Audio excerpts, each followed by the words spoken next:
And welcome back to our next episode of the Big Gay Overalls podcast. I had to think about the name then for a minute. It's like we're just talking about memory issues. Oh, did But I distract today, you? no. Good product placement. Today, Yeah. I am super, super excited to have the other half of the power duo of the Rainbow Remix, the one and only legendary in podcasting and creation space. She was doing podcasts before they were even cool. So welcome to Denise Warner to the show. Oh, Lisa, my old friend. We can say old friend now because it's been like half a year. Yeah, it's been January went 885 days, I'm pretty sure. So it's been a Yeah, lifetime. it qualifies. It qualifies. Yeah, Yeah. qualifies. So I know that I've had you on before where we talked about, changes in the world and avenues where people can find support. But this time I thought I really wanted to get you back to dig into your story because, a lot of people have seen the Rainbow Remix or may have known you from back in the Lesbian Lounge days, which, there are some good stories to come out of that. And the stories that you and JD bring to life through the Rainbow Remix and shed light on creators is powerful. But I think getting to know, the woman behind the microphone is a great way of your story and the journey you've been through because we were just chatting before I hit record about, finding, F2F chat rooms on AOL. And for those of you listening, chat rooms were how we survived when the internet first became a thing. It was Oh my that's God. where Yeah. we lived. The old ICQ and AOL and You've Got Mail and that's we couldn't just do a Google search and wind up with, am I a lesbian quiz? Like that didn't happen. Right.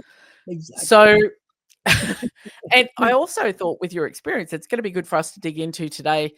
It's almost a phenomena now of the late life lesbian, like people, raising kids, being married, getting to a point and going, oh, actually, this is what I've been pushing to the side. And, why that might be a thing. Is it just that we have more information, we're more aware?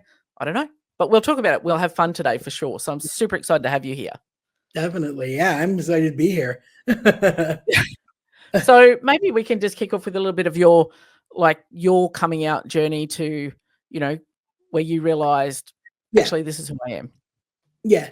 I think for me, I did that thing where I knew what was out there. I knew what was out there. I was fortunate enough. I didn't when I lived in upstate New York. I left there when I was like 17.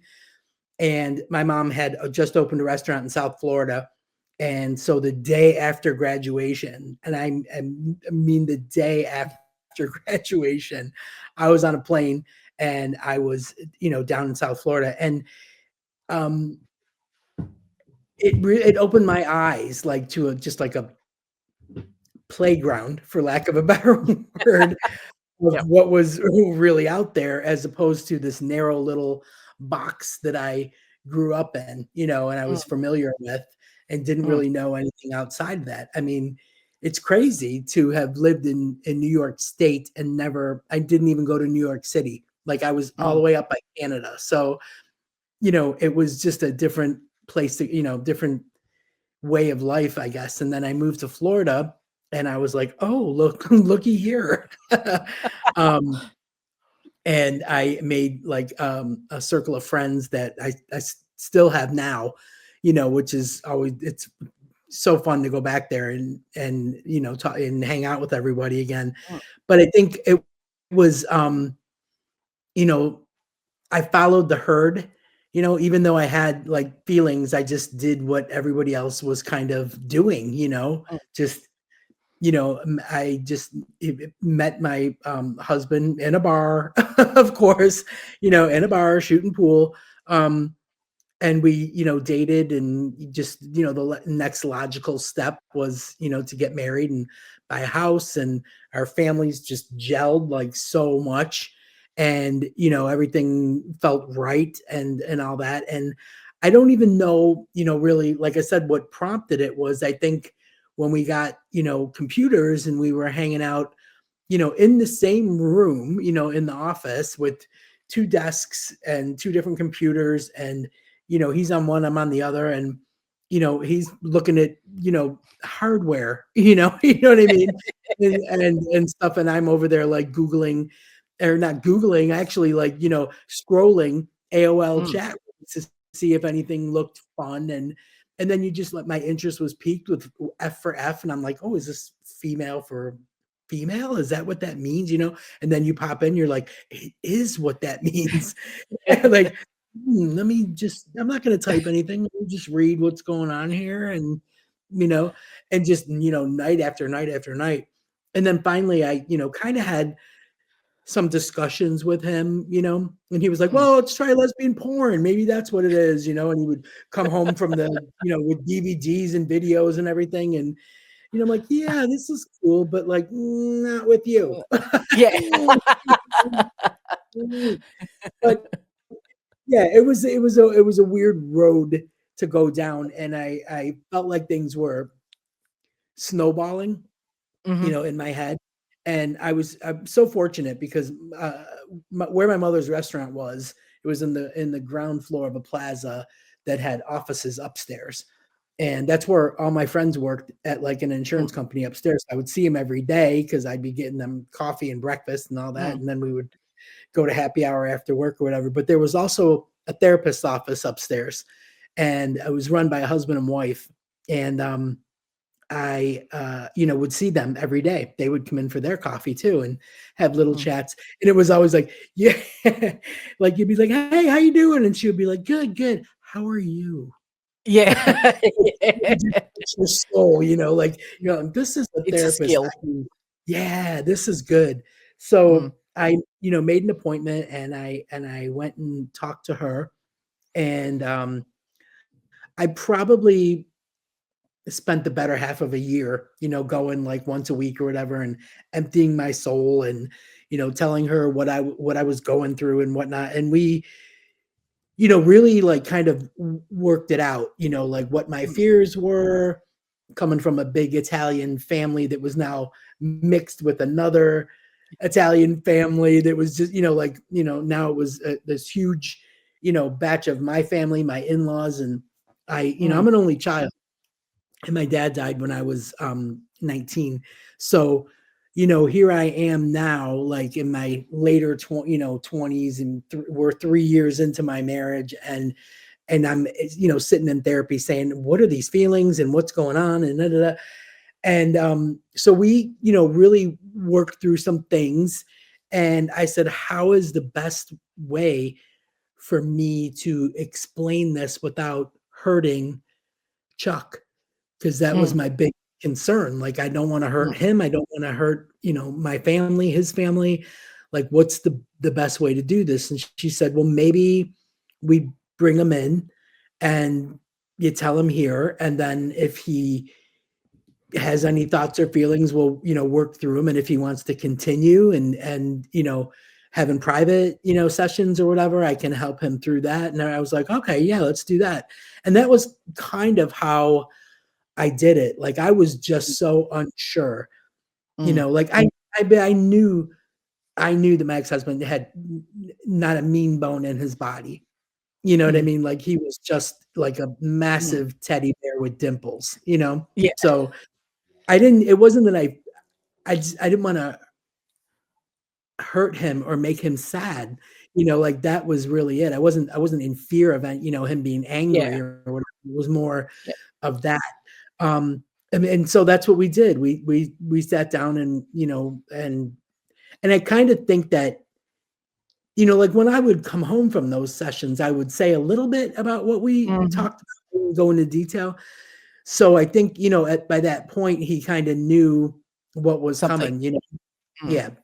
So we did that, and he actually went and, saw the therapist a couple of times on his own too. But we would have these big late night talks, like after it was all out there and in the open. And we had decided, let's sit with this for like Mm. a little while before we go knocking on doors, Yeah. and Yep. whatever. So I moved into like the guest room and left him with the master bedroom. And we just, kind of lived like roommates and buddies. And Mm. at that point I was like, felt more comfortable going out with my friends. I had friends that were, were lesbians too, but I mm, didn't even want to talk to them like privately before I figured things out for myself.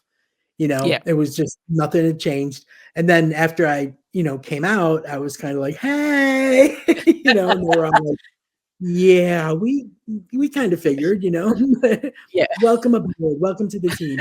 And I, would go out and hang out with them, and I would have like poker parties at the house, and Chuck loved all of them. He just Mm, loved all of them. And mm, he, it was really the way he handled it. Like I just couldn't have asked for anything better than the mm, way he handled it. And there were ups and downs, I mean, there were mm, a lot of ups. Like I said, he enjoyed everybody's company. He loved having them over, and he was super cool about that kind of thing. And but I remember like one night I woke up in the middle of the night, and his bedroom light was on, and he normally, like, he had to be like up and at him at like 6 a.m. So mm, for him to be up late at night, it was like, what's happening here? Um, and so I like poked my head in, and he wasn't in bed, and I looked a little further into the ensuite, the bathroom, and he was sitting on the bathroom floor, and he was like upset, like I could tell he mm, was like crying. And of course, right away I run in there and I'm like, "Oh my God, is it me? Is it because of this that I make you? I didn't want to upset you." He's like, "No, no, I had a nightmare." And I'm like, "Oh." And he said, mm. "I had a nightmare that you were leaving a club with all the girls, with your friends." He said, "And you got to your car, and a group of people started beating you up." He said, "And Wow. I was there, and I was running.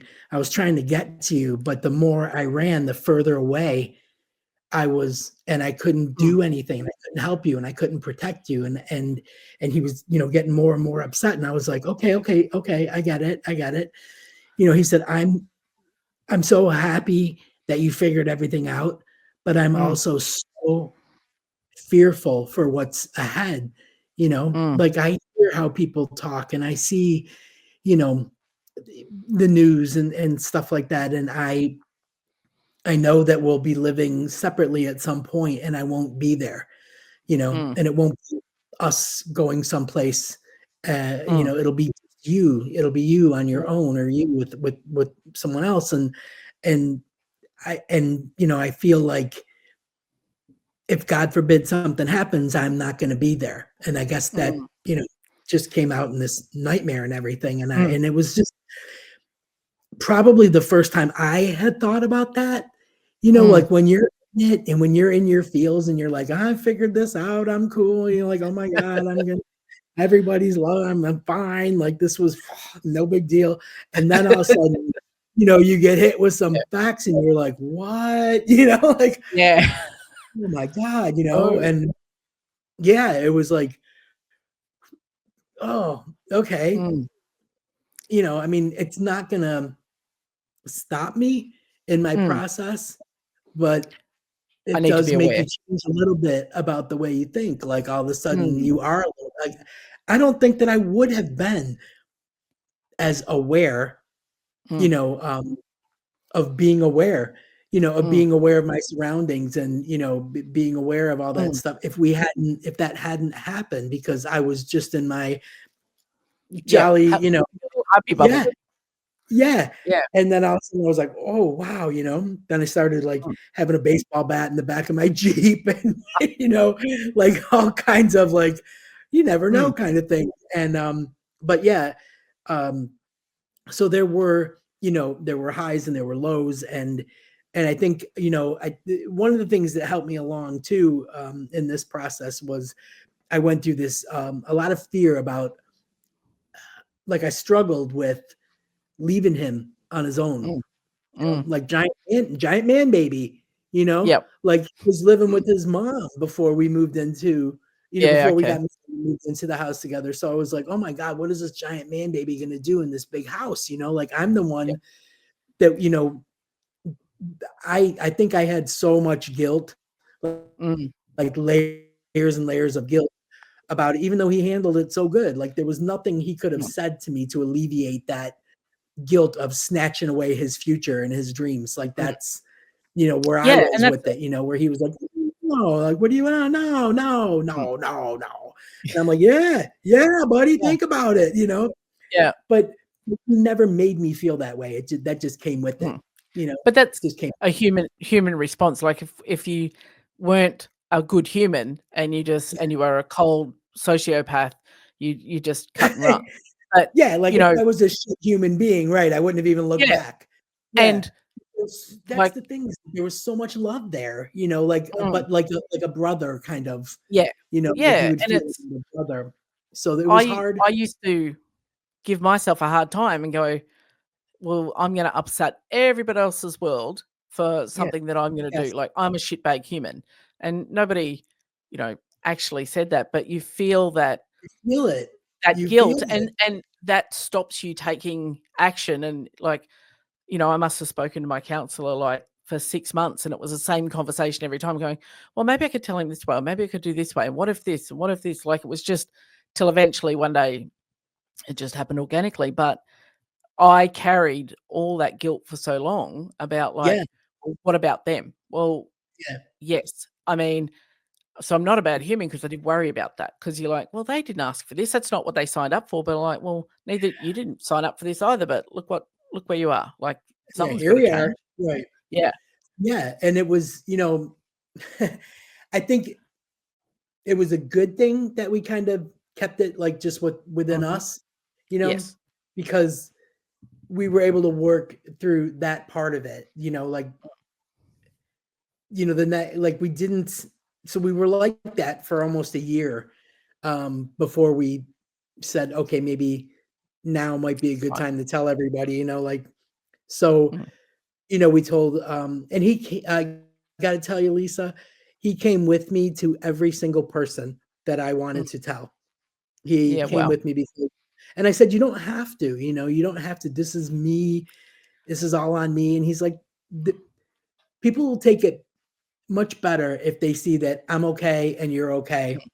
That, Mm. you're not telling them something, like, oh, Chuck's Mm. fine, like, no, let them see Chuck's fine, let me come with you. And, so that was how we did it, like with each Mm. set of, with his parents, with my parents.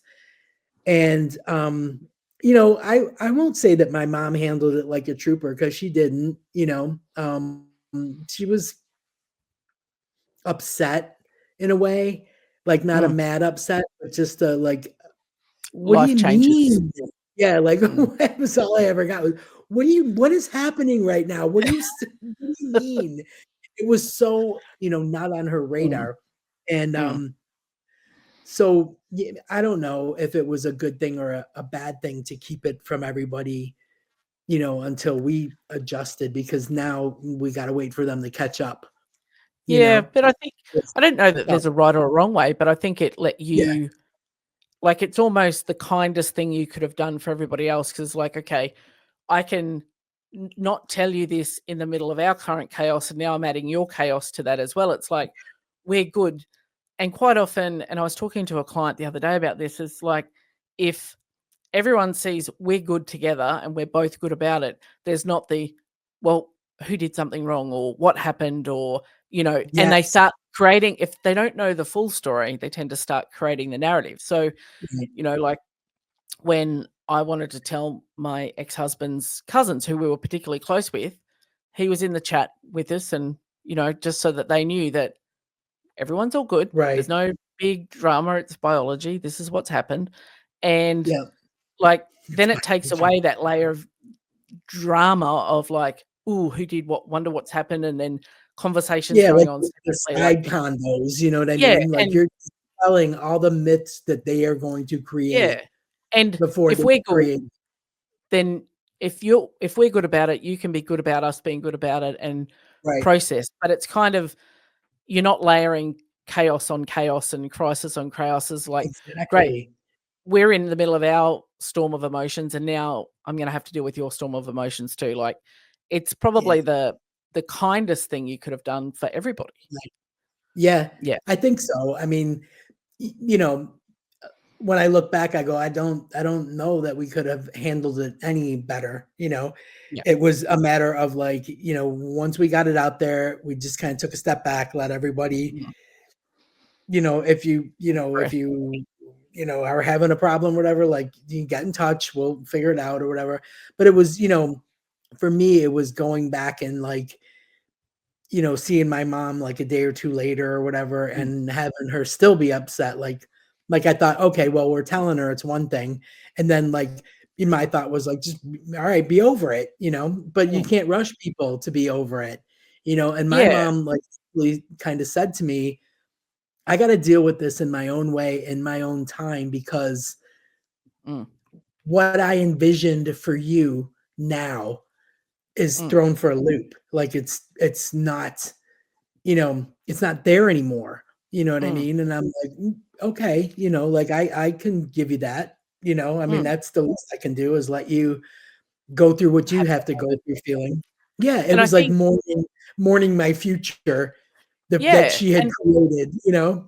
and we sometimes forget in the process of coming out, we can almost have this entitlement that, well, you just Yeah, instantly have to be okay with it. Well, if I've wrestled with this for a year or 2 years and then I figured it out, if I tell you now, like, I've got to have a bit of grace for the fact that you've known me this way for this long, and now in this 30-second period, I've completely changed it.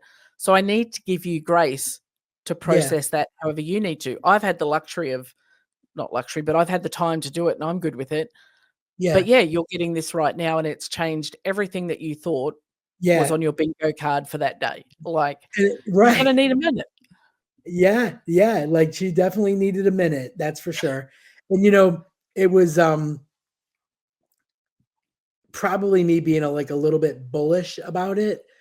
Like within a couple of months, like I had, was seeing someone on and off or whatever, and just figured, let me drop this person in my mom's lap, you know. Um, she just didn't handle it the way I thought. So finally, Mm, after a couple of months, I I said, "Look, we got to get together, have a little mother daughter chat." And so I sat her down and I was like I can't handle you being upset about this, you know. mm. And she said, let me clear some things up for you. And I'm like, okay. And she said, I'm not at all upset that you have come out. I'm Mm, not upset. I'm not upset that you're a lesbian. I'm not upset with this happening. I think you and Chuck handled it perfectly. Nothing's changing with the families. We're all still, getting together and doing our weekend things and our dinners and, you know, mm. cocktail hours. And, what I am upset with is I don't like your girlfriend. I was like, Whoa. oh, she's like, yeah, I think you can do better. And I'm like, okay. And that's where our journey has been. I gotta say it, I said this at the start, like, I follow you on Threads and the socials, but your mother has the world's best Oh, one-liners and zingers at up, times. up, up. Oh, Say have you that got me? again. You dropped out a little bit. From following you on Threads, like, your mother has the greatest one-liners and zingers that I've seen from, just She does epic. not hold back.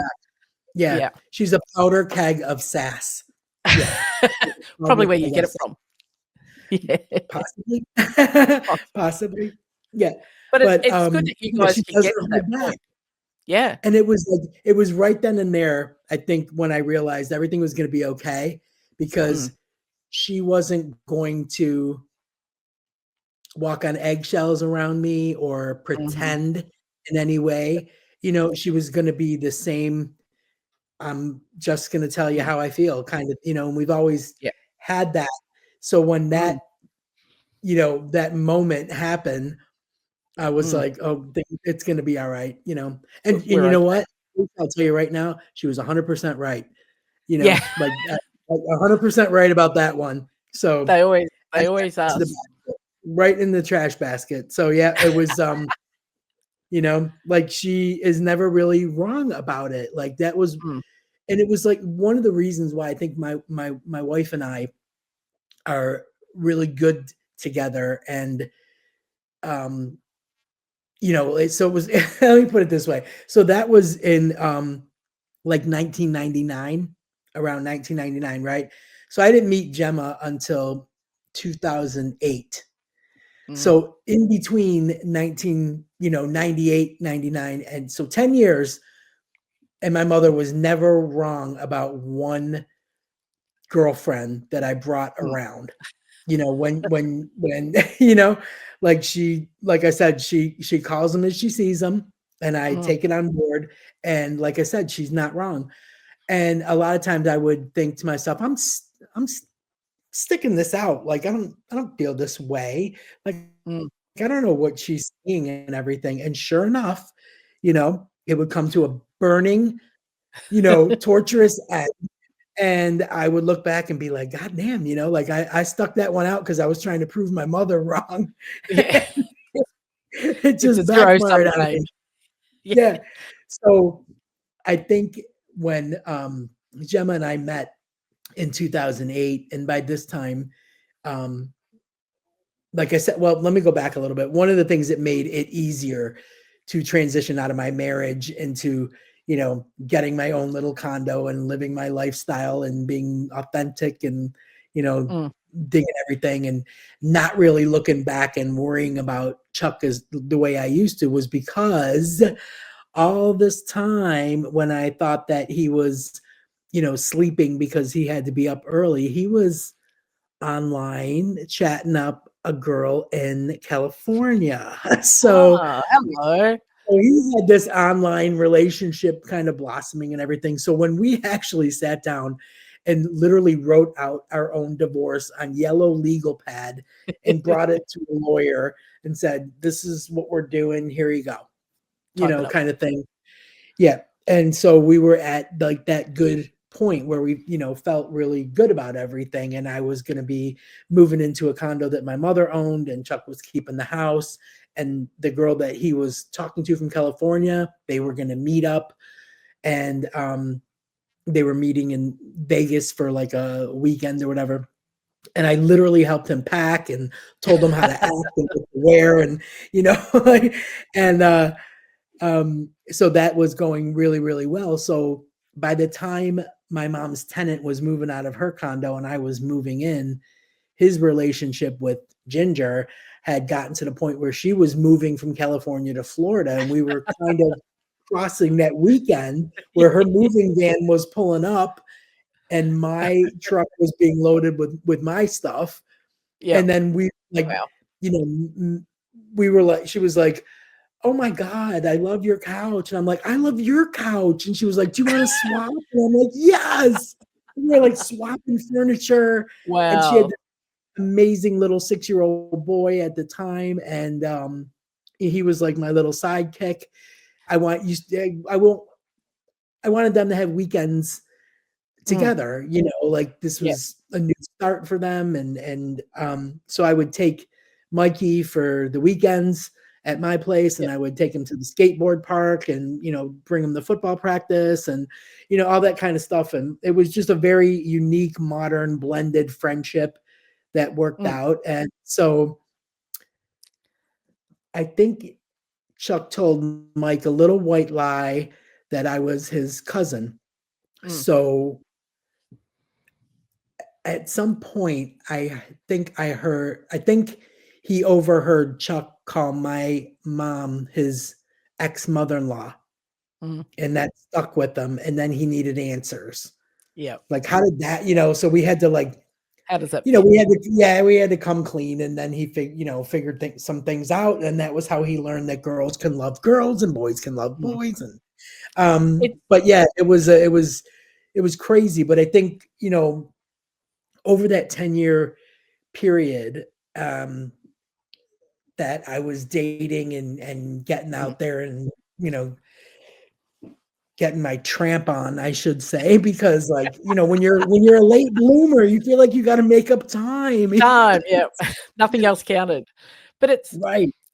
you know, it was like not, like, yeah, so, and um, everyone's so worried about, like, they find it abnormal, I guess, like, myself and my ex-husband, we're still really good friends. Like, we sat down, had Christmas dinner with him, his new girlfriend, my mum, my wife, like, very crazy old Brady bunch. But yeah, if you can proceed with love and grace for the person they are and the person you are, it doesn't yeah, have to end in a, catastrophe of epic proportions where everybody hates each other. It right. doesn't have to Exactly, be like, I don't have exactly. to take issue with his new girlfriend just because she's with him. Like, I don't want him anymore. Like, great, Right. he's gonna go and be happy. And like the whole swapping couches and the thing, it doesn't have to be like, it does feel a bit weird and it feels a bit unsettling at first. But you know what? It's like we don't have to bring anger and just because that's what happens when people break Yes, up. exactly. Chuck and I always said there was never a point where there was no love there. There was always love there, Yes. and we Mm, feel like looking back that we were meant to be together for that period because we brought our mm. families together.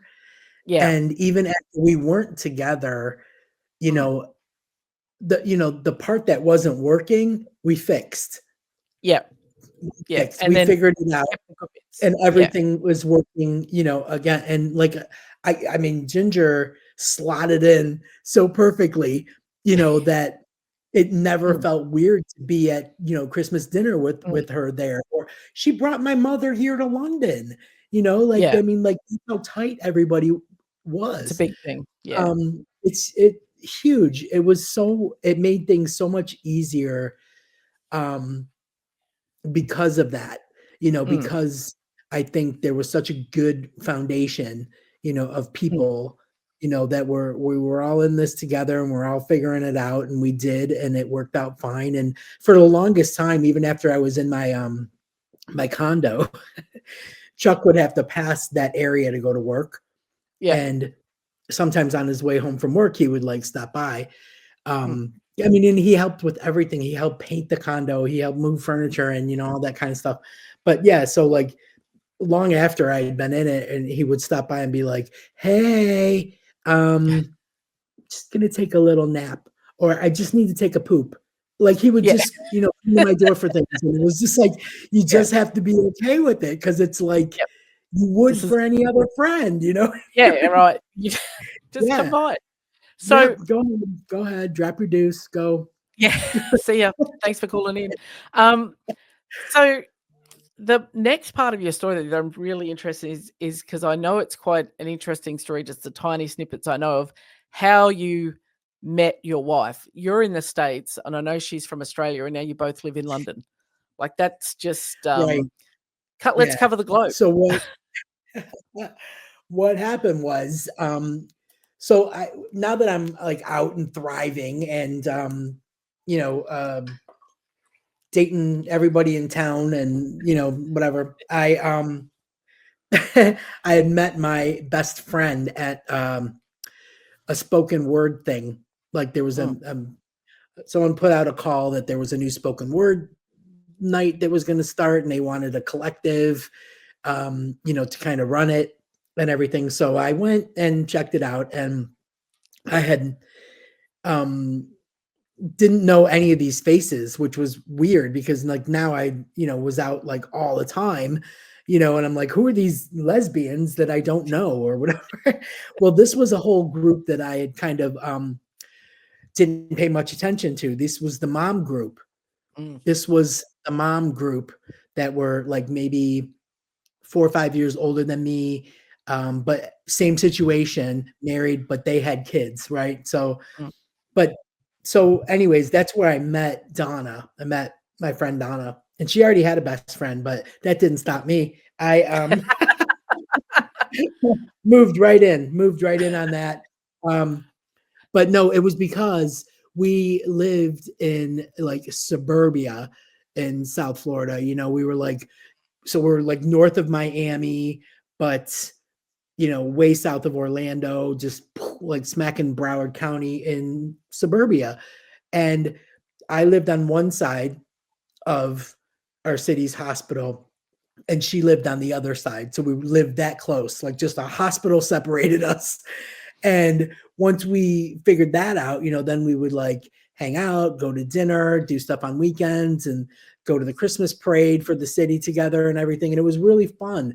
And so on Wednesdays, we would kind of order food over my house, at my house, whatever, pizza, subs, whatever. And we would hang out, and we had such the same sense of humor. Like it was so direct. And at that time she was with a woman named Vicky, and I was single. So I feel like she was kind of living vicarious through me. Like I was, it was like, just tell me everything about the date, kind of thing. And we would do that. And so it just, I don't even right. Okay. So on one night a week, I did a FM radio show for this guy named Marky G, who had one of the first nationwide gay talk shows, like on FM radio. It came on at like 6 a.m. on Sunday, so nobody was even up, or they were just getting home, one of the two. But anyways, it was mostly for the guys, but he gave me 5 minutes to do lesbian stuff. So in that 5 minutes, I was doing a segment with Rachel Robinson, who was a big face on MTV, Real World Road Rules Challenges. So she was local. She lived in Miami. Everybody knew her. Everybody loved her. So, and she was very femmy, even though she was quite athletic. She was super femmy, and I was more butchy. And Mark thought that cool dichotomy, would play. So he gave us like this 5-minute chick chat segment, and we did that. So I was doing that for, a while. And then the radio station got sold. And of course they dropped the gay stuff, and it was like a rock and roll channel. And so a couple years later, not even, maybe just a year, the old producer called me and said, "Hey, I'm working in internet radio. Would you want to come in and pitch a show? They've got some time slots available." And I was like, okay. So I went down there and I pitched kind of the same thing. Like to do like some kind of dichotomy. Like I'm very new to all of this. Like at this point, I'd only been out like 5 years or whatever it was. And I said, so I'm still exploring this. And I want to delve into some things that I'm uncomfortable about. And I thought this would be cool to have a show like that. And he said, just have a quick look around. And I kind of did. And I looked around and I'm like, God, these are the hoariest looking women on these posters. And I'm like, what is this? And he's like, well, it's kind of like a porn site. And I'm like, what? And he's like, but not the shows. Our primary show is about how to make money having a porn website. I'm like, I don't even want to know. La, la, la, la, la. I don't even want to know. He's like, but yours doesn't have to be that. You can make it about anything you want, and we'll give you 1 hour on Wednesdays or whatever. And I'm like, okay. So I go back and I'm telling Donna about this. And I'm like, so what if we do this show that's like beyond irreverent? Like what if we talk to these porn girls and say, what the fuck are you thinking? Like, why are you doing this? Like let's go like behind the scenes with it, and we'll make these crazy segments. So I had a segment where I would read a little bit from Jenna Jameson, like one of the biggest porn stars ever, right? She had a book out, and I would read a little excerpt from her book, and we would dissect that. And then we would have like tips for straight guys, like lesbian tips for straight men. Like wash your balls, and that kind of thing. Really, really crazy stuff. So we named it Dirty White Chicks. And that's amazing. So the guys, of course, I present them this idea. They love it. They're like, when can you start? Well, what? You got to sign a contract. Oh, okay, whatever. So I signed I bring Donna with me, right? And it was the best thing, because he goes, okay, you got to sign a contract. And I'm like, okay. And at the same time I go, okay. And I lean over with a pen. Donna's like, wait a minute. You want to read that? And I'm like, nope, I'm good. And I sign. Sign away. We get started like the following week. And we do this like every Wednesday night for, I don't even know, No, I do know because they they call me in, and the show's doing great. Like we always have a mm, full interactive chat room.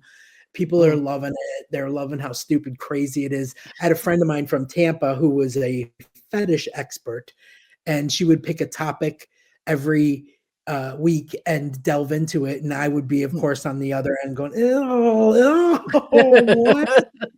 You do that? Oh my god!" So it was crazy.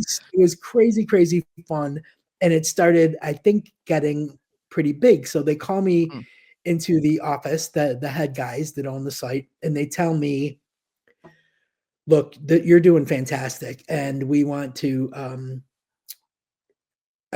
send you and Lisa, the fetish kitten, out on the road to go to go to these big events like in Vegas mm, and in New York and that Kravitz Center and mm, all this kind of stuff." And I'm like, "What kind of events?" And he's like expos where they sell like sex toys and there's mm, porn stars there signing autographs and I'm like, "Oh, okay." And they're like, "But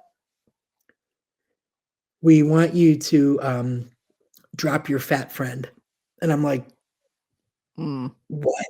Because I had Donna like doing the Yeah, news and kind of like my sidekick, and I'm yeah, like, what do you mean?"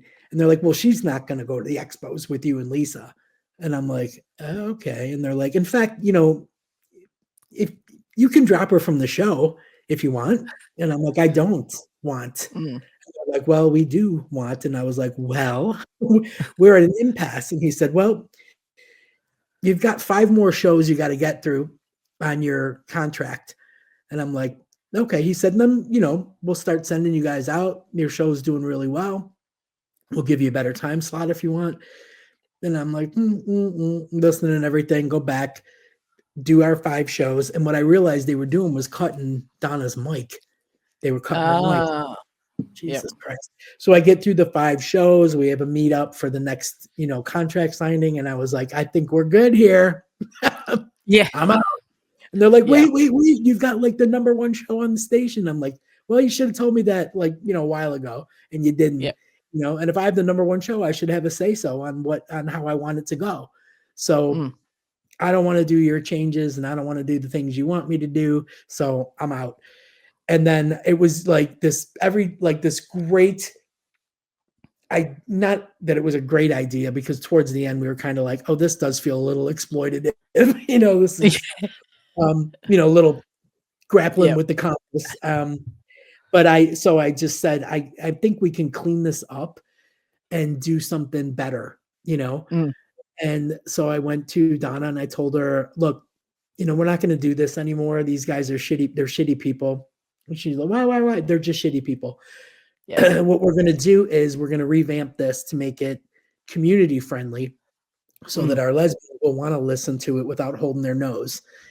yeah, This is, we've played in the gutter now a little bit. We had our fun, but yep, let's clean it up and see if we can mm, appeal to our whole base. mm, And she's mm, like, "All right, so like kind of the same." And I'm like, "Well, let's do segments or whatever, and mm, but make it about resources and focus on places across the country, mm, like lesbian bars that are in Texas, or that, places that need our help, like the getting the word out. And she was like, "All right, whatever." And I'm like, "And let's just think of it as like what we used to do on Wednesday nights when we would just order pizza and subs and gossip just mm, mm, with microphones."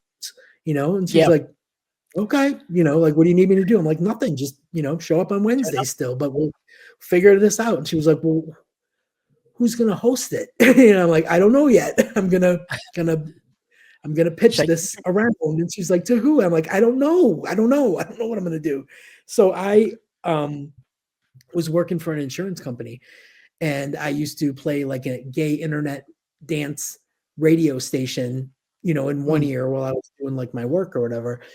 And so I'm like, "Let me poke around this site and see who owns it, and why is it just boys? Like, why is there no girls?" And whatever. So I wrote an email to the guy and I just said, "Listen, I listen to your music all day long, and I love it. I love your site and everything. And I just need to know why you don't have any lesbians on it. Like, I'm a lesbian, and this is like one of the first sites I go to every day. Mm. And so he wrote back and he said, I was thinking that myself. He was like, do you have time for a quick phone call? So Mm. I'm like, sure, take a phone call, and we hit it off. And he said, look, and I told him, I was like, this is what I had been doing, not super proud of it or whatever, but, Mm. um, I want to clean this up and do something like this, but on a nice site that's not exploiting porn stars. Yeah. And he's like, no, I get it. I like this. He said, in fact, let's clear some time this coming weekend and we'll talk more. And I'm like, okay. And he's like, send me your details. And so send him everything, like my email, my phone, my address, everything. And he flies in from Atlanta Wow. and we have a conversation about like the commitment to it. And, I'm telling him about my lack of understanding of technology and everything else. So we're really starting from Mm. ground zero here. And he's like, okay, I can work with this. I can work with this. He comes back the following weekend. He drove from Mm. Atlanta to Florida in this huge like SUV and starts unloading consoles and microphones and headphones and Wow. everything into my spare room. And he just completely set it up like a studio, extra Wow. laptops, everything. And he said, well, we're going to need a producer on your end. He said, but I'm going to come on Wednesdays and I'm going to work. Do you have anybody in mind? And of course, the only person I could think of, because Donna had to be there, was Vicky, her girlfriend, who was like a Mm. school guidance counselor or something at the time, like no background in this or anything. And so we throw her to the wolves, and he sits with her like every Wednesday and he shows her how to use it. And so we do some practice runs. And he said, now on Wednesdays, what's going to happen is you're going to go out to the world. You're going to go out into the world. He's like, this broadcast's live. He said, and we will record it and then we'll put it up on the website. So if people don't hear it going out live, they can go back and get it. It's called a podcast. And I'm like, a podcast, you say? Um, I know nothing of this. Nobody talks about them. I think there was 4 at the time, like the Yeah, it wasn't lesbian. really a thing. Yeah, there was so few. So we that's how it spawned, and we had a tough first year. I will not lie to you. I don't think we ever had more than like 10 people listening. But one of those 10 was Gemma, my wife. Mm. There you So she go. had found this podcast, and towards the end of the first year, and she wrote in and said, oh my God, you guys are so funny, but I did listen to the train wreck show where you open the phone lines and said that you were open to answering anything, and you were getting like a lot of perverts calling and asking about scissoring and painting the fence, and it was hideous. Like it was hideous. And she said, I was wondering if you could answer these kinds of questions instead. And she wrote like 4 questions, which was like, did you have favorite pajamas when you were little? What was your Mm. favorite lunchbox? What was on your favorite lunchbox? What was your worst subject in school? What was the worst thing you did and got caught and got punished for, whatever, stuff like that. And so every like Monday, she would send me these questions so that Wednesday would roll around and Mm. we could read these interesting questions. And what we saw happening was that it was, first of all, it was spawning great conversation between me and Donna. Mm. But in the interactive chat room, people were answering those questions too. Like they were so fully Cool. engaged. Mm. It was like, whoa. So I wrote her back and I said, look, can you do this every Monday? Like I know you're still in school. She was in college. And I didn't want to overload her, or anything. Mm. And she's like, oh yeah, I'll do it. I'll send it in. So we created this segment called Gemma Wants to Know. And we Mm. had like little music intro, and she, it would come that time and it was like, let's reach in the mailbag and see what Gemma wants to know or whatever. And we would read these Mm. questions, and it was so fun. And we did it for like, 3 years back and forth every Wow. Monday. Right. So she she was so committed. It was so great. But after the questions, we would have a little like, so how you doing? How's school? How'd you, Mm. she was seeing someone at the time. I was seeing someone. We would talk a little bit about relationship stuff, family stuff, or whatever. And time just flew, and she did, like I said, like 2-3 solid years of doing this, and this was like at the end of 2006. So now we're rolling around to the end of 2008, and she emails me and says, I got a big break coming up from school, and me and my mate James, gay James, are coming to the States, and we're going to New York and LA, but we wanted to know if we could put Miami on the map and come and visit you and Donna. And we were like, yeah, man, yeah. And so I guess like Donna and I just kind of, it was like two moms that were really excited seeing their kid come home from college. We're like, the kids Mm. are coming, the kids are coming. Oh my God, the kids are coming. And then Gemma got here, and like I think Donna picked them up at the airport. I know there was an airport confusion. I was at work, I couldn't do anything. I think Donna picked them up, and she brought them to my work for lunch. Mm. And that was the first time I was kind of like laying eyes on Gemma, that, as opposed to looking at a picture, and I had always been like super slimy, lecherous, like when she would call in and stuff as a joke. Yeah. Then she got there, and like I didn't do the math in my head, so I wasn't picturing a grown woman. Like I was Mm. picturing, like I said, like a kid in Mm. college. I just Mm. wasn't doing the timeline math, Yep. of everything. So now I'm like completely enamored, and I'm like, I can't look. I'm afraid that I'm looking as lecherous as I used to be, so I'm not making eye contact, and it's very weird. And I mean, like even Donna was doing to me like, What are you doing? I didn't know how to look, So Gemma thought I didn't like her, and like later that evening we were doing a show, and her and James were in the studio, and it was super fun and everything. And the next day, I'd taken the rest of the time. They were only there 4 days, but I'd taken the rest of the time off of work, and I think Donna did too. So we took them down to the neighborhood the next day, and as we were like, progressing throughout the day, I think Gemma and I were getting, a little like bump in the shoulders while we're walking, like doing side-eye glances, all that kind of stuff, touchy-feely here and there. Next thing you know, we're just holding hands by dinner time, just holding hands, strolling. And any chance we could get to slip away, we were like, making out in Yep. every dark corner of Wilton Manors and all that kind of stuff. And so the next 3 days were filled with a lot of that. And then I had to take her back to the airport, and it was like so sad. Like I have never connected with anybody that way in my life, and I think we just kind of knew from there, but we didn't have a lot of answers moving forward. Like how was this going to work, Mm. And man, like back then it was international calling cards where you had to put in like a 15-digit number, and then the phone number, and then all this stuff in emails, and AIM buddy chat with the video. Yep. Like that was the way we would communicate. But we would spend hours and hours on the phone and on video chats, and we had really built a foundation of learning about one another's upbringing and family life and relationships, and she was one of the first women I was with that was 100% okay with the fact that I had an ex-husband that I hung out with.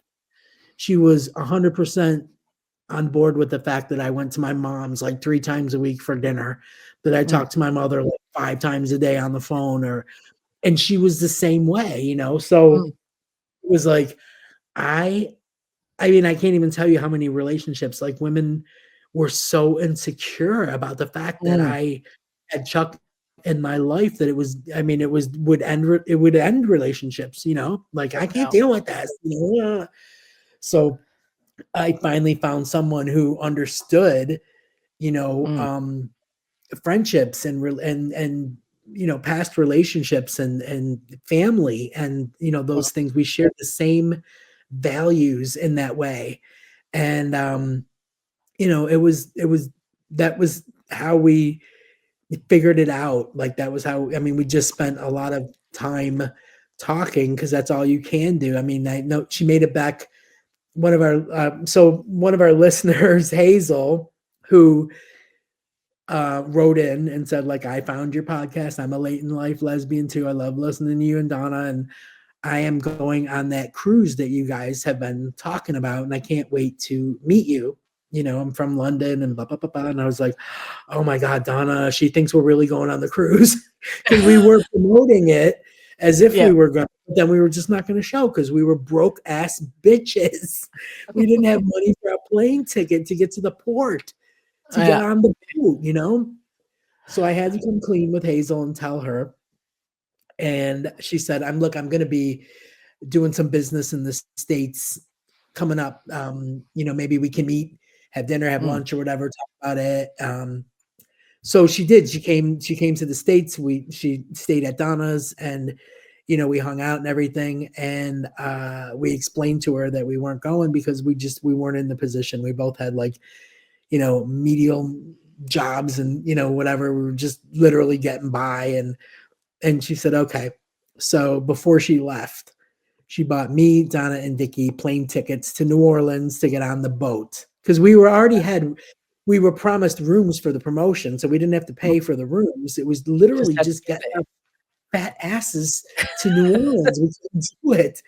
So she bought us to go, and we had a great time, and we really got to know Hazel, and Hazel, of course, knew the journey that Gemma and I were on and everything. And I think that Hazel paid for Gemma to come and surprise me for my 40th birthday.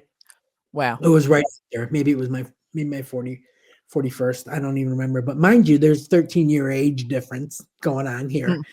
So I think my mom, she loved Gemma right off the bat. There was just all kinds of love, but I don't think that she thought it was anything more than just a fling when this Australian girl comes to town. So when I told her that it was more, she was a little bit concerned about how are you going to make this work? There's long distance and there's long distance. Yeah, even for lesbians, international is long distance. Yes. And she knows me. I'm the worst traveler ever. I hate it. I really, really hate it. I didn't even have a passport. I had to get a passport to go on this cruise. That's how much I hate travel. It just wasn't on my radar. Why do I need a passport? So, anyways, I had to get a passport to go on this cruise or whatever. And I was getting closer and closer with Gemma. And so then I think Gemma was coming for Christmas, coming for a holiday thing, and Hazel was coming. And so this was the first time that they were meeting, and they were actually, gonna see each other in real time. We had a huge Christmas party, and everybody was super, super drunk. And I just remember Gemma pulling me in the bathroom, and I'm like, this is hot. And she's like, no, not this. Hazel just offered me a job in London. And I'm like, oh, okay. Okay. For real, or just you should come work with me. She's like, no, for real. So sure enough, Hazel ended up giving Gemma the opportunity to come to London. Gemma lived there for a year, worked for Hazel, became a PA, and then just rose in the ranks. Obviously, she's really good at what she does. Mind you, she was a teacher before all this. She had studied to be a music teacher. So this was so different. Now she's into telecommunications and, all this kind of stuff, but she adapted. And then that was quite easy. So then I was like, oh my God, it only takes 8 hours to get to London, so we were doing that little back and forth. And in the meantime, Gemma was struggling to try and figure out a way to get a green card to come here because marriage wasn't legal then. It just, we couldn't do it. So she said, there was no specifics about marriage or anything. She just said, I think this would be easier if we were married. And I was like, okay. Very romantic. She's so pragmatic that it didn't even register. I was like, so what do we have to do that? It was so yeah, then we had to start looking into that stuff. And, then my mom was kind of and then what? It's like you keep taking a bigger and bigger step, but where are you heading? I'm like, I don't Yeah, where's fucking it know. going? I'm just on this ride, you know? I'm building the Um, plane as it's in the air. yeah. So that was kind of we ended up having to get married in Canada to Mm, answer that because of course Gemma, I mean, there were places that were allowing it, like New York, mm, Vermont, mm, California, I think at that time, but it wasn't for Gemma. She didn't have a oh, driver's US. license, Yep. right? She wasn't a US citizen. So we had to find a place where we could get married with the IDs that we had. Had. And Mm, Canada was the first one that came up. And I'm like, well, shit, I grew up right there at the border, like it'll be okay. So mm, we ended up getting married in Ontario, Canada, overlooking the falls. And then we drove over the border and had a reception with my family at some big Italian restaurant. And it was just a small ceremony in the hotel room with Hazel and my mom, and and that was it. And then the talks about like maybe you should live here, or came up, mm, and I struggled with it, like I really did. Like I struggle with it now. I've been here like 13 fucking years. I still struggle with it being away. Like it's hard for me to mm, be away from my mom. And mm, we do have these, intense talks about like, God, what are we going to do? Like, maybe you're just going to have to go for like 6 months at a time. We talked about buying a condo there. I mean, all kinds of, things about what we do when things get to that point where you have to be there all the time. So we'll mm. figure it out when it happens. But for the Yep. most part, during all that time, we were still doing the lesbian lounge. I mean, Mm, we were building like momentum, it was mm. crazy in 2008, 2009, 2010. Those were the years that like we were getting Jane Lynch and Eileen Chaikin and cast of the L Word, cast of Lip Service. Like we were Wow. getting like guests and musicians, and it was just the most fantastic time. We were listed in Curve magazine as one of the top Mm, lesbian podcasts. Then we were in She magazine all the time, wow. local news things, and it was really, really taken off. And so it was a big decision to come to London. Mm, It was that was like yeah. 2011, and I just said, look, we'll figure out a way to make it work. We really Mm, will. And at that time um we're we the guy that gave us our start, he was selling his website mm, now. He was done mm, with it. Like he was ready to make some money. mm, So one of the like there was no way we were going to be able to afford our content, our branding, mm, every all that stuff. He was willing, to give it all to us, but for a price that we could mm. not afford. We couldn't even afford plane tickets in New Orleans. How are we going to Yeah. afford all this? But we had a listener that was like, you know what? I need a tax break. I'll do it for you. You Yeah. Wow. know, you guys got me through some of the rough times. I was going through breast cancer, and I would listen to you guys every Wednesday and be a part of the chat room. And I want to do this. I want to do this. I want you Mm, guys to keep doing it. I feel like there's people out there that need you. And wow. she's like, just silent partner, all yours. Just gave us Yep. everything. And so Wow. then we were on our way. Like we owned everything, and it was the push that we needed to take things a little more seriously. And Mm, by that time we were doing like almost every Pride festival up and down the east coast of Florida, and Women Fest, and everything, mm, Girls at Gay Days, like all that stuff. Year after year after year, they would invite us back, and it was so fun. And then when I moved, we tried to keep that momentum, but we didn't have the technology the way we do now.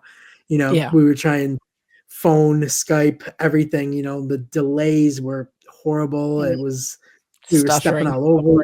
Buffering. Yeah, it was really bad. And then Donna got like the job that she always wanted.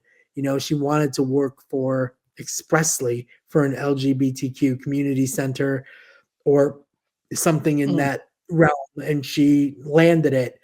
And she said, I'm gonna need to put all my focus into this job. It's what I've always wanted. I'm like, it's cool, man. Like, well, end of an era. So like in yeah.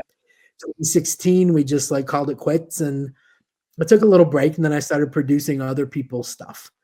And I thought that was really cool because that's where we struggled, was finding someone to help us, you know? Yeah. So I moderated a panel at Clexicon in London, and it was on podcasting. And man, I looked out there at those little faces, and I was like, "Oh my god, I see myself in every one of these girls," you know. Mm. And after it was over with, they all like clamored after me in the lobby, and they were just like, "Oh my god, I have this idea, and what kind of platform should I be?" And they just had so many questions, and I just thought some of these ideas were so good. So I Mm. was like, "Look, I'll produce stuff for people that just need a Yep. place. They already have the built-in following and the listeners," Mm. you know? And I did that for a really long time, and then I just expanded to other shows. I thought, Yeah, wow.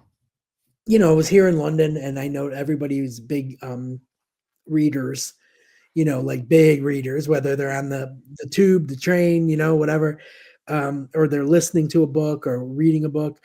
And there was this lesbian author that had a really big following, and I went to see her read some stuff at a show, and I just said, "Do you want to do a show for me? Like, I Mm. don't care if you're talking about yourself, your books, other authors, other books, whatever you want, you know, just." And Mm. she was like, "Yeah, let me think about it." She was like, "I think this could be cool." And so Claire Lydon signed on, and she was doing a show that was very formatted. She would talk to other lesbian fiction writers and ask what Mm. their process was, and you know, that kind of Mm. thing, and talk about their books. And it just elevated the listenership on my feed like you would not believe. There was this like, it was crazy. And then I had like a couple comedians doing shows, and you know, it was fun, you know. But people, Claire had the kind of commitment I was looking for, you know. Mm. When she would send that file over, it would be the same time on the same day of the week, you know, Yeah. with notes, with everything. Like, and she did this for 5 straight years, never missed a show. Yeah, wow. Um, yeah, and I couldn't find anybody else that had that kind of commitment. So I just thought, you know what, maybe it's just time for a break. So like Mm. in 29, well, you know what? No, right when COVID was starting around 2020, Mm. I went back, I found a lot of lesbian lounge shows, and I edited out stuff, and I things that weren't relevant, like when we talked Mm. about news and Yep. TV shows and stuff like that that weren't on anymore. I just you know, edited them down to like 20 or 30 minutes and just kept the highlights and the Mm. guests and the funny bits, and I just rebranded them as like classic lesbian lounge shows, and I posted them again, and they got like, they just found they found everyone again, and it was Mm. so fun. Wow. Then JD called and said, "I'm bored. I'm home. I can't play gigs. What do I Yep. do? And you know, I want to do a podcast." And I'm like, "All right, let's do this." And Mm. we started again, and man, I'll tell you what, I remembered how hard it was. You Yep. know, after 5 years, like, jumping back in, I was like, "Holy crap, this is hard." Hard to Mm. get traction, hard, and because there's so many more, you know, more out there, and it was like, Mm. "What do we wanna talk about? Do we wanna talk about our experiences? Do we wanna talk about being late in life lesbian?" I'm like, "No, people are doing that, you know, like, that's I can't do that again. We just did that with the Mm. lesbian lounge. We gotta do something new. Let's focus on, um, like, the positive parts of this Mm. community, like people that are Yeah. doing positive things, whether they're writing a book or making a movie or doing an event or Mm. making music or featuring music or doing something positive, you know, Mm. like let that be the thing. And I think when we found our footing, you know, we were able, Yeah. you know, And I to think to to plug you're along. you're right. There's so many, like, people say, "Oh, there's why should I start a podcast?" There's so many, but no one is telling your version of the story, or like, or has your Right. perspective. So there's, Of course. stuff that I talk about that resonates with people might not resonate with the same people that, Completely different. Right. Yeah. yours. Yeah. But I think the power of sharing the stories and inspiration, to circle right back to the start when you're like, there's no information out there, there's no anything. It's like, Right. Now. and people Yes. can get stuck. And actually, I posted in one of the late life Facebook groups yesterday because I see a lot of posts where people are stuck and they focused on it's hard and I'll never find anybody and it's meant to be, they get stuck in the struggle. Oh, yeah. Whereas if we Yes, can you'll have put stories of like, hey, here's how someone's done it successfully and had a happy ending, or here's how to be a gay creator and actually, put your stuff out into the world and see where it can go, and telling those right. stories of maybe helping them get some traction, like it helps other people go, oh, this is possible. I can be, a gay songwriter. 100%. I can be a storyteller. I can be a thing, or I can just be a late in life lesbian and know that it's going to be okay if I stay true to myself and find my direction, and it doesn't always have to be, well, it's hard, and wearing that badge of heart, When am I wearing gonna that. find someone? That's always the thing, Yeah. because let me tell you something, Lisa, one of the things I'm most proud of about the Lesbian Lounge was the community of listeners we created, the connections Mm. between them. Yeah. That was, um, for lack of a better word, astounding. Yeah. Whether it was through their, like, some of them were going through horrible health issues, and they Mm. found their people in that chat room, and they're still friends today. There's Mm. listeners that we have lost along the way, that Mm. were gut-wrenching to us because we considered them family, and Mm. then to hear about them passing away or something, it's crazy, the community that we created, that are those people are still in touch. I still have people that text me, that were listeners from the show, that still pop up, send me a text, send me a picture of a cat, whatever, ask me how, Gemma and I are doing. Mm. But it's the things that they saw each other through. It Mm. was it was about the show and the laughs and the guests and all that. Yeah. Mm. But it was also that knowing that every Wednesday they were going to see their friends, and they would Yeah. have all these little side chats going on and be flirty, and then we Mm. would, get together in person at pride fests and in different Mm. areas and everything. Like I said, it was just crazy to me that maybe they were looking for a relationship, or their Mm. someone, their soulmate, but what they Mm. found might have been better than that at Yeah. the time. They found friends, they found people that understood, that showed them empathy and sympathy, and helped them through some difficult stuff, whether it was family Mm. stuff, coming out stuff, like I said, health issues, Mm. issues with their kids, and like they just all were there for one another. They were there Mm. for us, yes, but they were there for one another. And it's one of the things that I think I just don't like see that happening in Mm. that same way anymore. I No, mean, and I I see think it a little bit on Threads. I don't know if you see it on Threads, yeah, but I yeah, do. yeah, I see it on Threads, but Yeah, right. definitely not on, you know, the Book of In a Faces, and different way. Yeah, yeah, like it's a and it's a different way, but it's happening still, but it does it's happen, because I think the focus is on, why I like Threads so much is the focus is on conversation, not about yeah, a edited, curated video or whatever. There's a few pictures, right. but Or basically headline it's, news. Yeah, yeah, it's conversation, because people post something and you'll have a conversation. Like, I loved Twitter back in the day when it first started. Like, I loved that. It's yeah, like, I don't have to look at somebody's photograph and then read their big saga with it. Like, I could just 160 characters. Just, if you can't say it in that, then don't say it. And it was very, yeah, yeah. and I made some friends. Very pointed messages, yeah. Yeah, and I made some friends there in 2010 that I still have today. We were doing a Oh, weight yeah. loss challenge, and it Yes. was actually on Twitter that I met my catalyst, who was, that's where we started chatting back in, just as part of this group thread kind of thing. And I thought, I don't know why I like talking to this person so much, but there you go. And, Yeah, but it was that little community. Someone would get on and tag us all and say good morning, and it was just the thing.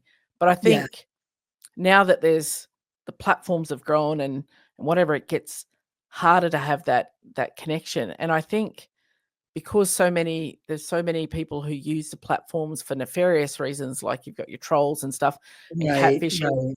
and they get Yeah, it, and it's like, it's really hard for the Facebook group guys to moderate yeah. who's in their group and what gets Oh, yeah, posted. And you know it can kind of be like, fuck, there's 4,500 people in this group, this is really hard. yeah, Whereas Yeah, your chat rooms were kind of a little bit more organic 40, and a solid the 40. Yeah. yeah, and people who were there to have that. But, you talk about, the community that you built, but that wouldn't have happened if you guys weren't able to be vulnerable and put your story out there to start with Right. and become Yeah, so relatable that and was, go, I think, "Oh, what yeah, they were a lot of it was the relatability, whether it mhm, was the fact that we were late in life, that we had ex-husbands, that we were fat, that we felt uncomfortable at, like, events, mm, like, I mean, I remember reaching out about the Dinah, like, we mm, were actually mhm, thinking about wanting to do the Dinah,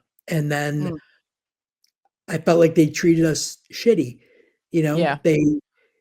they were like, "Yeah, yeah," like, "Look, we'll have all your headliners on the show to promote it and everything, and, Mm, we just need a room or whatever," mm, and they're like, "Oh, well, we don't have rooms." Okay, well, what about, like, a spot to put a table or merch? We can give yeah. you, like, a card table by the pool on such and such a day, and it was just like, you know what? It's too No. hard, yeah. No, yeah, And, no.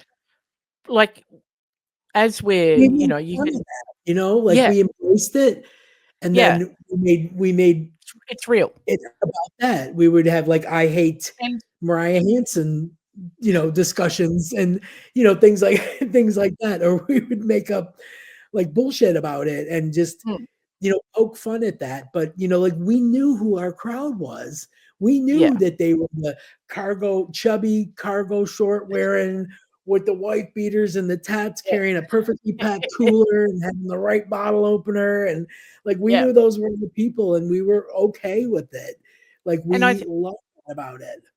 and I think We because wanted you them to guys feel s yeah, we're real and accessible, like, we can see people from LGBTQI, like, in media, like Melissa Etheridge and, the cast Yeah. of The L Word, but you're like, I can't talk to them. Like, yes, I like the Oh, storyline or yeah. I see the thing. Whereas it's like you guys were, down with the people and I talking to had them and they no go limits. talking and you're I talking didn't about even real life. know I didn't even know boundaries back then, right? So Yeah. we would do like a weekend, hosting at Girls at Gay Days, Mm, and um, all day long, like we would be out there at the pool doing contests, and we would have the DJ there, and we would, do all that kind of stuff and be on the microphone all day. And then after that, I would go back to the hotel room, get out of my sweaty clothes, take a shower, and go right back out there and sit on the deck chairs with a bunch of mm, people. We would send somebody out to get like food, and we'd be sitting there eating Chinese food, telling stories and talks. mm. They would know everything about everything we ever talked about, and they would have questions, and I would love it. I hung out with them, any chance that I could get, where I Yeah. wasn't, I didn't want them to feel like I was there because I was getting paid.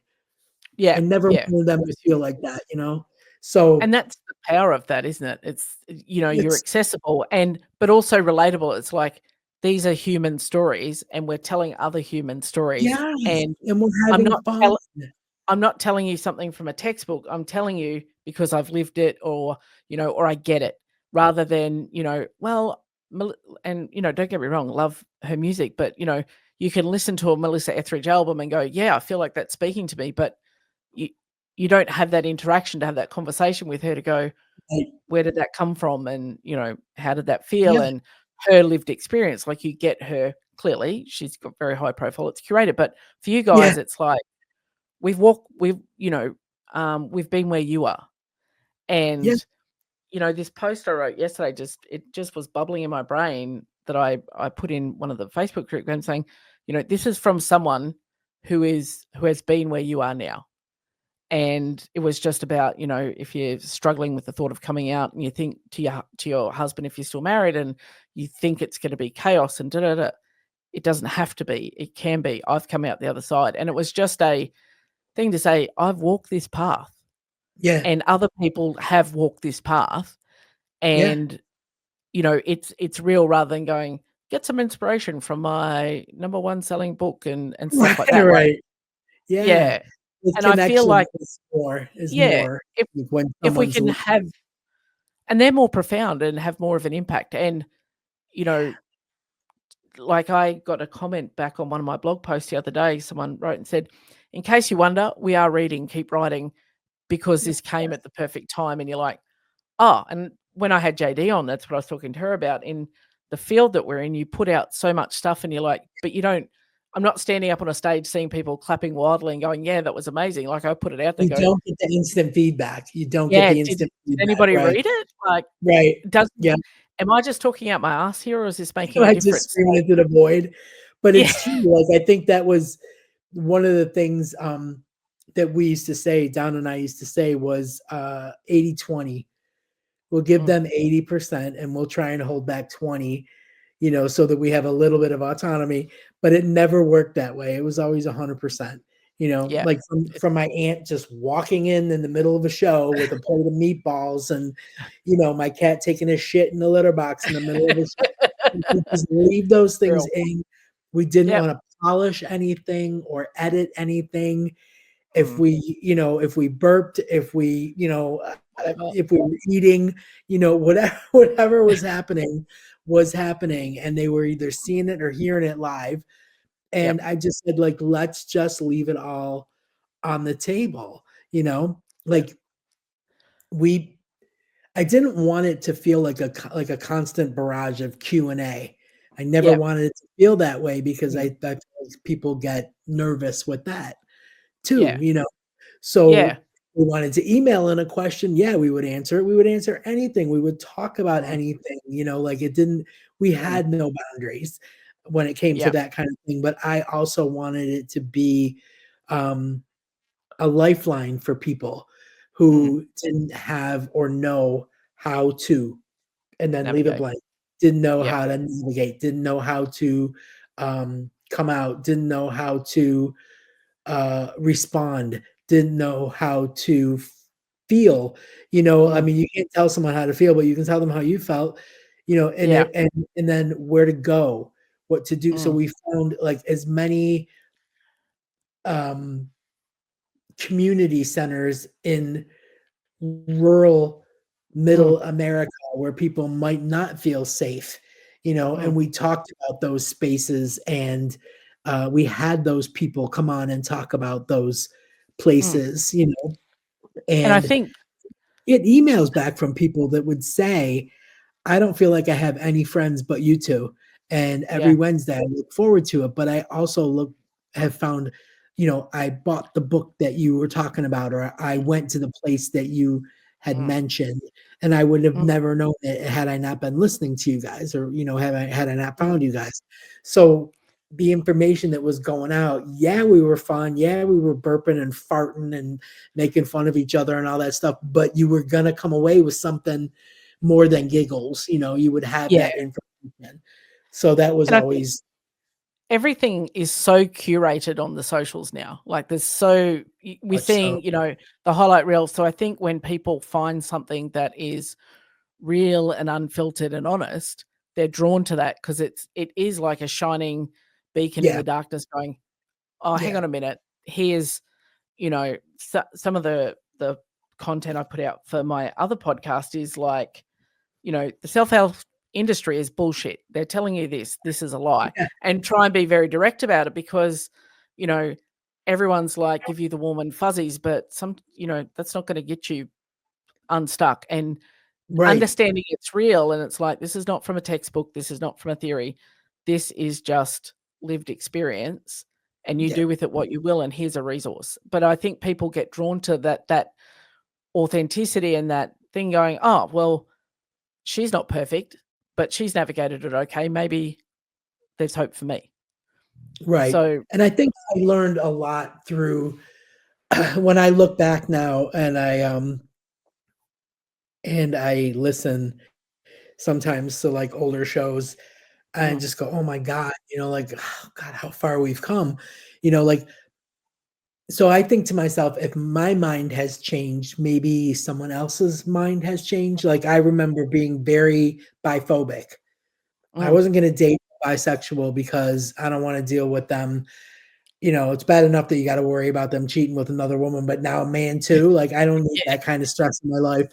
So I was very much like that, mm, and I didn't know any, I didn't know any trans people then, you Mm, know, but like over time, when you have experiences and you've spoken to people and you listen to the mm, advocacy for these, groups and everybody, your everything changes. Like everything changes. mm, Now I have like a ton of bisexual friends. I had a friend that came out to me as bisexual that I worked with for years and never even knew, and they mm, chose to confide in me and talk, mm, and then I lived on my own for a really long time, and I had like a bestie who was very butch, uh, and finally just came to my door one day and said I just got out of a horrendous relationship because I told my girlfriend that I want to transition when mm, I want to become a male, and I'm like, okay.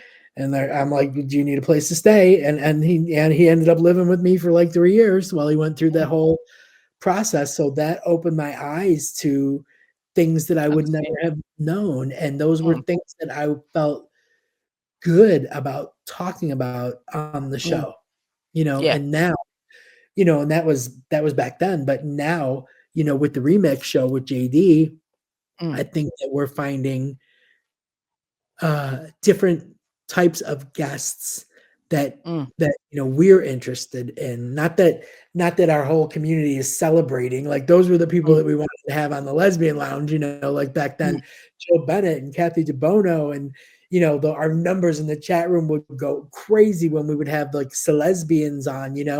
Now I feel like these stories that JD and these people that JD and I are finding in their stories are so much more human, you know. Mm. And there's, Yeah. people that are either like writing a book or they're talking about their we had this musician on who recently transitioned, and I had them on the show back when they were a woman, like Yeah, a lesbian, wow. and now and we're doing this show, and he's a full-blown man with a whole different identity and music, and it's just been so eye-opening that it's like you want to share this with people. You want them to do it. So it's a different type of show because I'm realistic. Like I know we're not going to do the lightning in a bottle twice. That Yeah, Lesbian yeah, yeah. Lounge was in a bottle.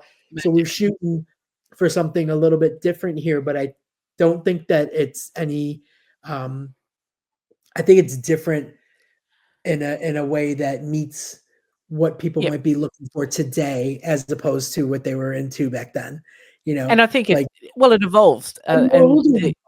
I mean, we are yeah. so much older now. I can't be firing up a bong and, in the middle of a now. Like, I'm drinking water, you know what I mean? Like, I'm Yeah. not boozing this one. So, yeah, I think we're different, we're older, we're more mature, we're more respectful, um, Mm, and I feel like that's a reflection of where we're at now, mm. where I mean, Well, Sharon and I talked about the fact that if we'd met 20 years ago, we would have fucked it up.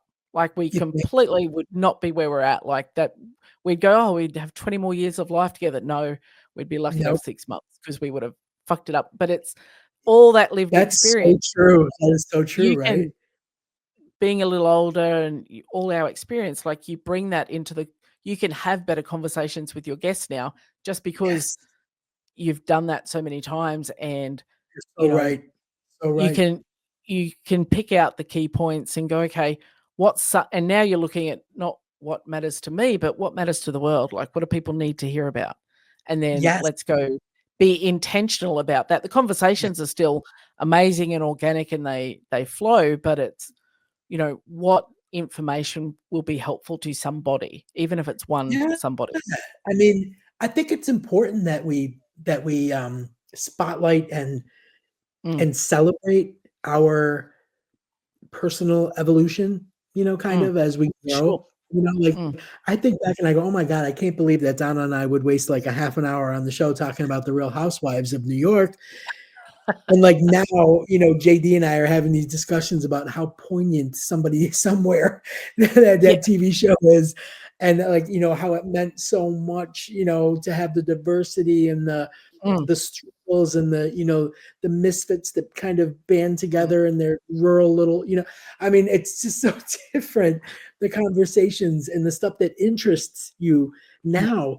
because Oh, you're more mature, 100%. and grown up, and the world's a different place now. And, not that it's any less fun. It is what you make Yeah. of it, You and can I still bring fun to those conversations, but you can also, you know, cover the things like I love people telling their stories, and that's why I like having guests on the podcast. But it's like, yeah, you know, have the space to tell your story, like, and I learn something from every single person, that I talk to, and I consume a lot right. of stuff as well. But it's like, when I ran my CrossFit gym, that's all I listened to were CrossFit themed podcasts. I went to listen to one the other day. I was like, oh, this is like How did I boring. This is know old. this? Yeah, yeah, Why did yeah, I love this one? yeah, Because this yeah. particular two people that were on it, I would have normally digested everything they put out. I went, okay, so you've moved on in life, cool. And then, I go and listen to something that is a more thought-provoking concept rather than, just burpees and thrusters and stuff. So it's still Right. interested in it, still like that space, but I'm like, oh, this is where my brain is working now in alignment Yeah, with yeah, like, all the stuff yeah, I'm doing. yeah. I always, think of my brain as like a storage room, Mm, and every once in a while you gotta go through and you gotta unload some crap, and then you got room for new stuff, right? So I think about that all the time, and mm, I'm like, I can't believe how much stuff I had up there. Back when we were doing the Lesbian Lounge, it mm, was about getting the guests that everybody wanted to mm, hear from, you know? mm, And now I will find the most interesting, that I mm, now, and your interests do change, like you grow, you explore. There was stuff that I just would turn my nose up, you know, at that I just didn't. It wasn't. No, nope, nope, not even gonna go there. Like mm. all the weird fetishy stuff, you Yeah. know, like that was the stuff that like even though I was laughing about it and being grossed out about it, like we were getting the word out there about safety in those kinds of Mm, situations, and you know um yeah. certain conduct and all that. So it was still information, Mm, but now I could talk about that stuff without snickering. Like I'm not yeah. doing a good job now, but I can have a conversation about certain things without snickering like a 12-year-old boy. Yeah. So yeah, It's evolution. it is evolution, but I also want to say that I think it's really important for people to feel good about telling their stories, Yeah. because like I do see a lot of people that struggle with their past, their Mm, past traumas, or even like being an adult with having some neurodivergence, that mm, kind of they struggle with it. They feel labeled, they feel cornered, they feel they're never comfortable. And I think mm, it's important, that people just be proud of the fact that they're talking about it. mm. Yeah. Maybe you don't have to tell the deep, dark depths of it, right now, but talking about whatever it is, um, Mm, and getting it out there and creating a conversation around it and getting some perspective. It's mm, one of the things I always say is when you're either holding something in or thinking about something, so much that it's just like tattooed on your brain or whatever, and you're carrying it around and it's heavy, and it literally affects every facet of your life. It mm, affects your work, it affects your off time, your socialization, it affects your family stuff, everything. And it's just a matter of being comfortable enough to talk about it and then taking a step back and being proud of the fact that you did. yeah. You know, 100%. like, recognize that, give yourself some credit, and Mm, then it gets a little bit easier each time. And I do think that because we're late in life, and coming out, and we've got experience, yes. We've got a little bit of wisdom, yes. I don't wanna call myself an elder, but that's kinda a cool title, not gonna yeah. lie, it's a little bit cool. Um, but I think, so we bring a lot to the table, but we also keep a lot inside because Mm, we've conditioned ourselves to do that, to to make protect. everybody Yeah. else happy, right? Make everybody else Mm, happy, make everybody else comfortable. And now we're at that point where we don't have to do that. We mm, don't have to do that. And the more you talk about it, and the more you recognize the fact that you just like, like you've jumped the hurdle that, Mm. has been holding you back, Yeah. and there's, and you're gonna get better and better and better at it, and it's gonna feel better every time you do it. It's gonna make you more Yeah. comfortable, more authentic, and I think that's really important. That's part of the reason why we do what we do. We Mm. have guests on that are, willing to share, whether it's a little or a lot. And Mm. it's, I find it like extremely commendable when someone comes on and talks about the reason they're doing this project, and you realize it's something huge, Mm. why they wrote this book, or why they made this film, or, Mm. something like that. It's so impressive. It's so impressive that they're able to do it. And we want to be there for them and give them that opportunity. And I think that, we can talk for days, clearly, between you, me, and JD. But I really think that that's a really solid note. I think to start to put a pin in it is the fact that you have created this space, and there are so many. And I'll put the links to the Rainbow Remix, but there are so many amazing, powerful stories beyond what they've produced, beyond what they've put out into the world. But the story behind that. I mean, you guys were the first podcast I guested on, and when you were like, "Hey, why don't you come on ours?" We were just talking on Threads. It was a Yeah. thing, and I'm like, "Someone wants to be on their show? Like, what the hell?" And like, I had never been a guest, but then you guys are like, "Okay, tell us your story." And because I was already putting my stuff out there, but to have someone else say, "Hey, tell me your story. I'm I want to hear interested," and it. Yeah. create space to hold that is a powerful thing. So as someone who's been on your show as well, it's like it goes beyond whatever content I'm putting out there, but it just comes back to there's a story behind it. And Of this is, course. Yeah. it's not just what I'm putting out there, but the why and what drives me to put it out there. And all of these amazing stories that you've told, whether they're from higher profile people or no profile people, Right. like there's always something sitting behind what they're doing. So I think that the work that you and JD do, and I, I think that you're both phenomenal human beings, and I love your stuff. Thank And, you. I just think that it's such an important aspect when a lot of people are happy to just fill space for the sake of it, but you're filling the space with some powerful things that make people either stop and think, they'll laugh, they'll feel connected, and they discover more information than maybe they didn't have before. So I think it's awesome. I love that. Yeah, you nailed it. But I do love that. I love when that happens. When Yeah. you just think they're like gonna, you know, talk about whatever they're maybe promoting, Mm. and then you get that little bit extra, that little bit more, and you're like, Yeah. nice. Yeah, Yeah. now Yeah. we're getting to the real stuff. Let's just put that to the Yeah. side. Let's begin here. That's awesome. Well, thank you, my friend. I'm so grateful for your time today. Oh my God, you're so I know. welcome. I love doing this. We're always here for you. We love what you're doing, and I think, when you have a connection with somebody, when we're on the same page. Yeah. It goes beyond the cameras and the headphones, doesn't it? Yeah. Yeah, it's just easy. Like we could just, chat and So chat. But I easy. know that Awesome. you guys will be back, and I know I'm coming back to Rainbow Remix, and I'll drag Sharon on because I think JD is her number one fan. Oh my So God, she is the number one fan. Yeah, yeah. she does. We will work that out. We will definitely work Yeah. that out.